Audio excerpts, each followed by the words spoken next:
We're continuing to see the market under pressure, so no respite even after the drops that we saw last week. What kind of issues are driving the market down?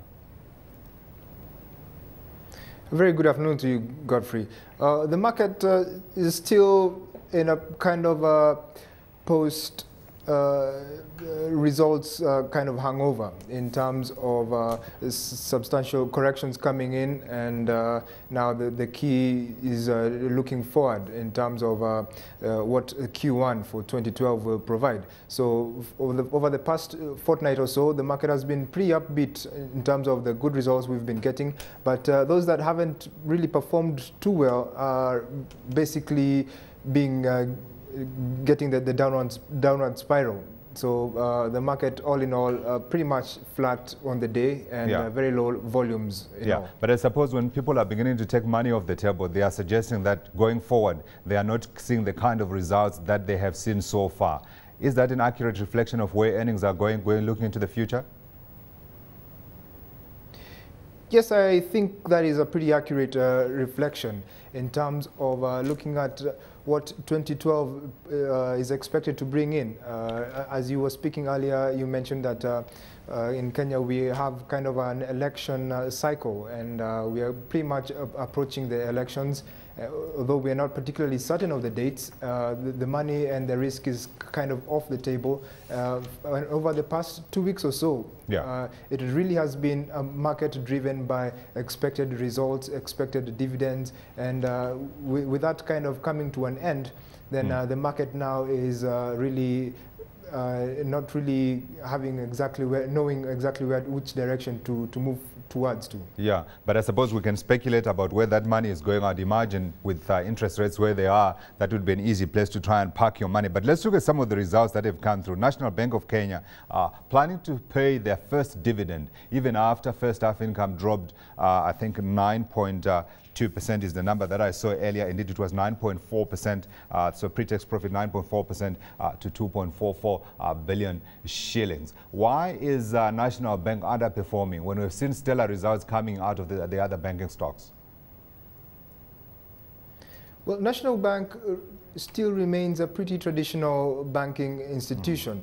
It has really not embraced the market developments that have come in terms of specifically through the agency model banking, which a lot of other players have very quickly embraced, and through that helped bring down their cost component. So you'll see that with National Bank in 2011, they managed to have pretty good increase in terms of interest income of about 16%. But you look at the cost containment and you see that's exactly where they got hit. The rental incomes are higher, the staff costs grew quite high, and without that agency banking model, which is becoming pretty much a norm in the market, National Bank still retains a direct kind of brick and mortar banking operating system.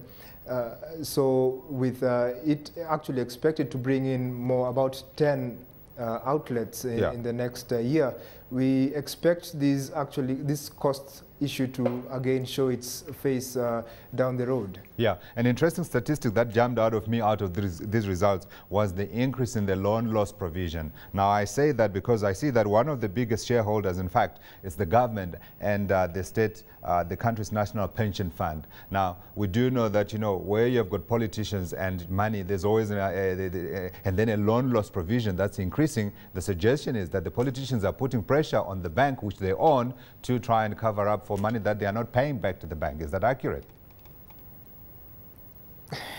Yes, indeed. Especially it being an election year, you can only imagine, you know, what kind of pressure that the management must be under in this kind of a scenario.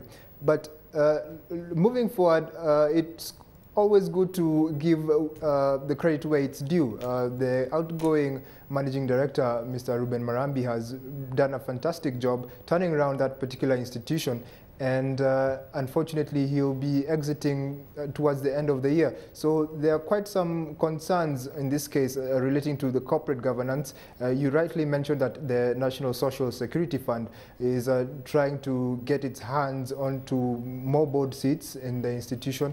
So there's a bit of concern there with National Bank relating to the kind of handover, if it will be transparent, if it will be, help ease any concerns that there have been. But all in all, on the positive side, shareholders will be happy to note that dividend payout has been retained of about 40 cents for every share.